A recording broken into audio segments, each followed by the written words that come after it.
खुद से जीतने वालों को मेरा सलाम और प्रणाम। एक लड़के ने मोंग से सवाल पूछा, मास्टर, हम चाहकर भी गलत आदतें नहीं छोड़ पाते। हमें पता है कि बाद में नुकसान होगा, लेकिन हम वही गलती बार बार दोहराते हैं। कुछ तो ऐसा तरीका होगा कि हम खुद को हमेशा के लिए बदल लें। मास्टर ने कहा, बिल्कुल है। मैं तुम्हें एक कहानी सुनाता हूँ। इसे समझकर तुम्हारे कंफ्यूजन दूर हो जाएंगे। जहाँ क्लैरिटी होती है वहीं काम होता है।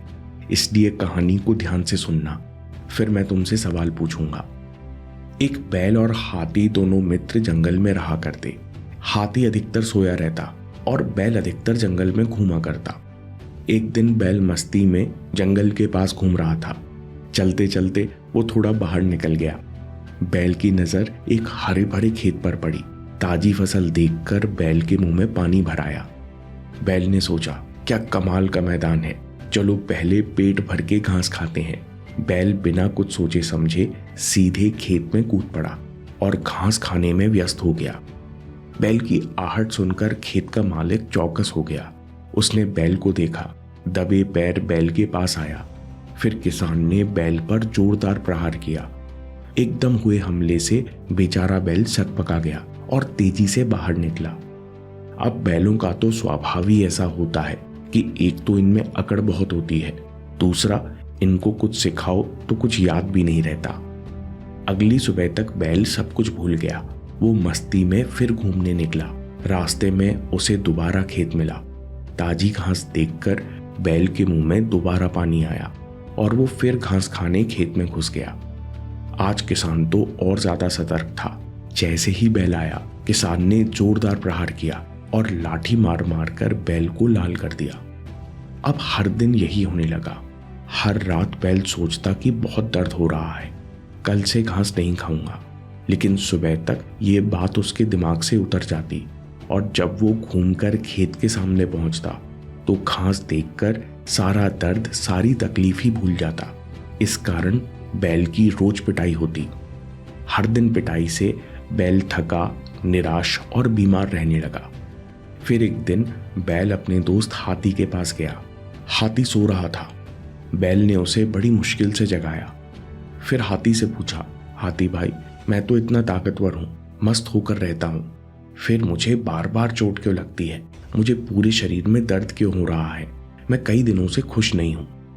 हाथी ने शांत आवाज में जवाब दिया, मेरे दोस्त, तुमको दर्द होने का मतलब है कि तुम कुछ ना कुछ गलती कर रहे होगे। इस बार तुम मेरी बात मानो तो सतर्क होकर रहना, जो करो उस पर ध्यान देना। बैल ने कहा, यह बात ठीक है, कल से मैं ध्यान दूंगा, पूरा दिन सावधान रहूंगा। पर पुरानी आदतें इतनी आसानी से नहीं बदलती। अगले दिन बैल फिर से उसी रास्ते पर निकला। अभी तक वो सारी चीजों पर ध्यान दे रहा था, लेकिन घास को देखकर ऐसा लालच आया कि वो सब कुछ भूल गया और आदतन खेत में घुस गया। किसान ने फिर उसकी पिटाई की। इस बार बैल सीधे हाथी के पास गया और दोबारा हाथी से कहा, तुमने बोला था ध्यान देना। मैंने बहुत देर तक ध्यान दिया, लेकिन जैसे ही घास देखी मैं सब भूल गया। लेकिन अब मैं जान गया हूं कि घास के लालच में मेरी पिटाई होती है। मुझे आज भी बहुत दर्द हो रहा है। हाथी ने कहा, ठीक है, अगले दिन मैं तुम्हारे साथ पूरे दिन चलूंगा। अगले दिन दोनों साथ घूमने निकले। बैल ने पाया कि हाथी अपने में मस्त रहता है और उसके साथ रहकर बैल को भी अच्छा लगता है। थोड़ी देर बाद घास का खेत आया। घास को देखकर बैल के मुंह से लार टपकने लगी। अब जैसे ही बैल खेत में जाने को हुआ तो हाथी ने अपनी सूंड से बैल की पूंछ पकड़ ली। हाथी की ताकत के आगे बैल एक कदम भी आगे नहीं बढ़ा सका। फिर हाथी ने बैल की पीठ थपथपा कर कहा, अब सीधे चलते रहो। आगे चलकर दोनों को नरम नरम जंगली घास मिल गई। बैल ने हाथी से पक्की दोस्ती कर ली।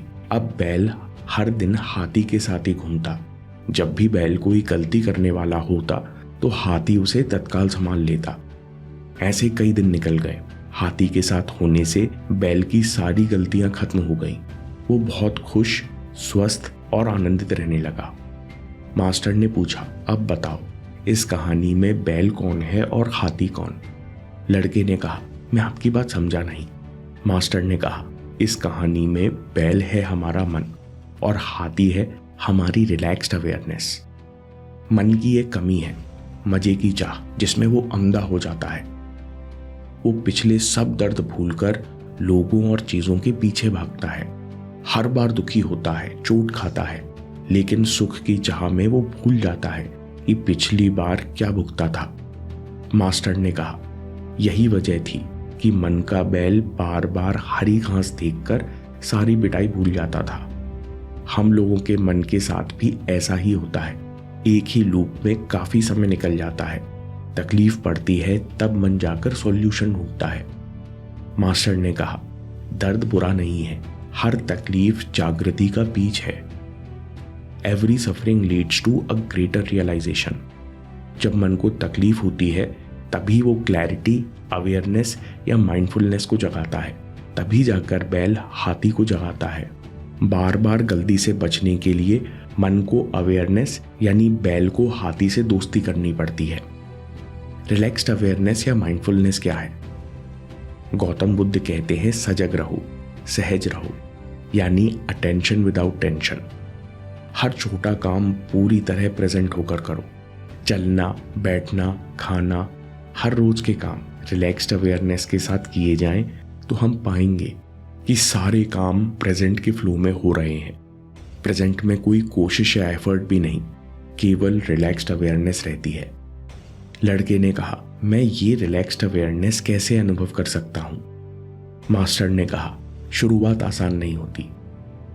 शुरुआत में तो हम आधी सांस भी बिना भटके नहीं देख पाते, लेकिन अभ्यास के साथ तुम जल्द ही इसे पा सकते हो। अभी मेरे साथ कहो, सांस लेते हुए मैं शरीर को शांत करता हूं। सांस छोड़ते हुए मैं मन को शांत करता हूं। सांस लेते हुए शरीर शांत है, सांस छोड़ते हुए मन शांत है। सांस लेते हुए मैं सब देखता हूं, सांस छोड़ते हुए कोशिश भी छोड़ता हूं। सांस लेते हुए मैं अवेयर हूं, सांस छोड़ते हुए मैं रिलैक्स्ड हूं। इस प्रकार हर दिन अभ्यास करो। अवेयरनेस क्यों जरूरी है? 2 कारण हैं। पहला, हर किसी के अंदर अवेयरनेस है, लेकिन वो सोई हुई रहती है। इसे जगाने की जरूरत है। इसके साथ साथ इसका स्तर भी ऊपर उठाने की जरूरत है।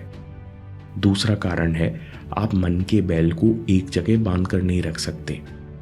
मन अवेयरनेस की गैर मौजूदगी में जगह जगह भटकता है, बहुत सारी गलती करता है, क्योंकि उसे प्यार से समझाने वाला, सही मौके पर रास्ता दिखाने वाला नहीं होता। यानी मन को रोकने की नहीं, इसे समझने की जरूरत है।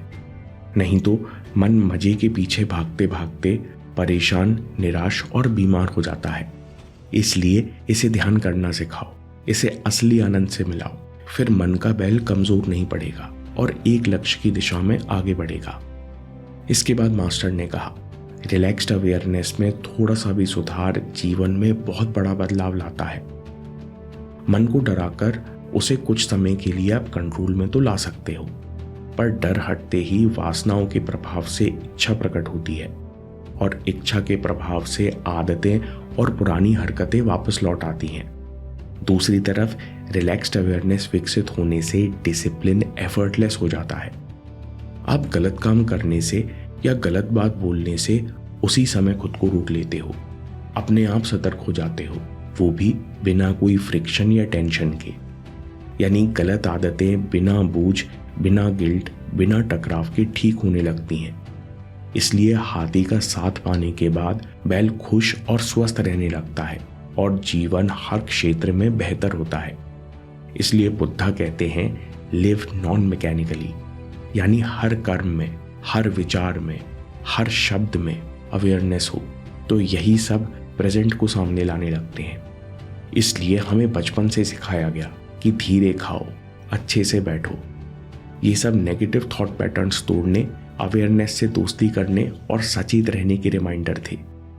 इसलिए अगर तुम सच में डिसिप्लिन को एफर्टलेस बनाना चाहते हो तो हर दिन शांत बैठो और बिना ताकत लगाए अवेयर रहने का अभ्यास करो। इसके बाद कम से कम एक छोटा काम पूरी तरह रिलैक्स्ड अवेयरनेस के साथ करो। हर दिन कुछ पलों की रिलैक्स्ड अवेयरनेस भी बेहतर समझ का दरवाजा बन जाती है। इसलिए मन को रोको मत, बस बिना रिएक्ट किए अवेयर रहो। दोस्तों, मॉन्क ने एक बदकिस्मत लड़के से कहा, मैं तुम्हारी किस्मत पूरी तरह बदल सकता हूं, पर एक काम और एक शर्त है। शर्त यह है कि अगर मैंने वो काम तुम्हें बता दिया और तुमने नहीं किया तो तुम्हारा जीवन बद से बदतर हो जाएगा, और अगर वो काम तुमने कर लिया तो तुम्हारा जीवन तत्काल ही बदलने लगेगा। क्या था वो रहस्य और कैसे बदला लड़के का जीवन, इस पर पूरा वीडियो देखिए, आपको कर्म करने में और क्लैरिटी मिलेगी। और याद रखिए, आपके समय से कोई वीडियो, कोई ऐप, कोई न्यूज़ कीमती नहीं है। मैं काम के किस्से लाता रहूंगा। हम जीतेंगे।